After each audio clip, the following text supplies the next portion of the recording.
But the politics is getting in the way, and the fact that no one has a clear edge here is making it harder and harder to get to that reasonable compromise. So, Carlos, should the Democrats accept the Republicans' offer to negotiate the ACA issues after the government is reopened, or should they sit here holding firm? I think there's a perfect opportunity this week for the two sides to say, well, Republicans want to extend until November 21st. Democrats can say, let's shave 2 or 3 weeks off of that, negotiate for 3 or 4 weeks. If we get somewhere at the end of those 3 and 4 weeks, we can keep the government open for a longer period of time and extend the ACA tax credits. I definitely think that this negotiation can go on even if the government reopens. So in the meantime, Jenna, NBC News has confirmed the Department of Health and Human Services has already reversed some of the layoffs that we heard about earlier this week. These include CDC employees who worked on critical weekly reports, as well as staffing for measles coverage and Ebola outbreaks internationally. They said that this was simply a glitch in the system. Is this a sign, though, that the administration feels that some of these moves may have gone too far? Yeah, it's so hard for me not to take a look at this performance and the theatrics of it and not believe that this is part of Trump's revenge and retribution campaign that we see both falling on the shoulders of individuals, but also blue states and then the people who are suffering the most. You know, every dollar that's invested in healthcare is a $3 to $6 savings in the healthcare of an individual in the future.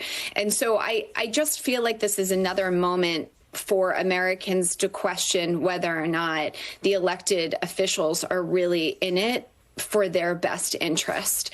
To Carlos's point, there's ways around this. If our priority is really the safety and care of individuals, then we shouldn't be caught up in these healthcare subsidies.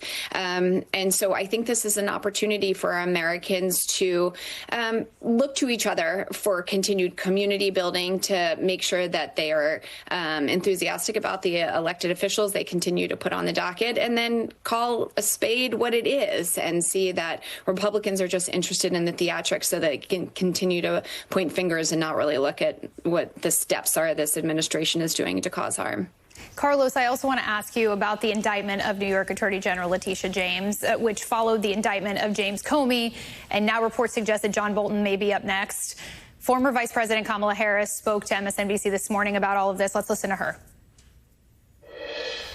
I think he has a vengeance campaign, which is I think really exposing the petty nature of who he is and his deep level of insecurity, that he feels that he has to use the power of the federal government and the United States Department of Justice to go after people who have disagreed with him, or as prosecutors who have used a combination of the facts and law to prosecute him.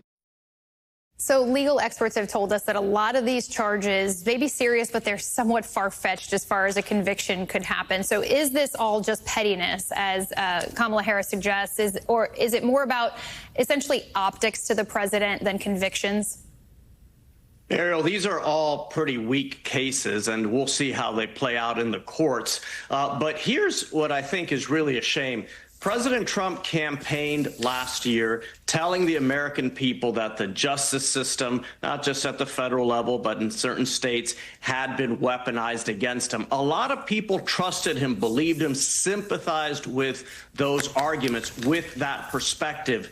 For the administration now to turn around and do something that really seems similar to what the president was describing really puts him in jeopardy of losing that political middle. And I think this could hurt congressional Republicans in the midterms next year.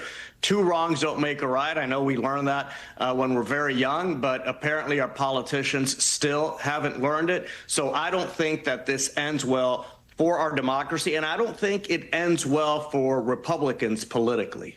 Jenna, is there any guardrail politically at this point that can rein in the president's retribution campaign? No, it doesn't seem so.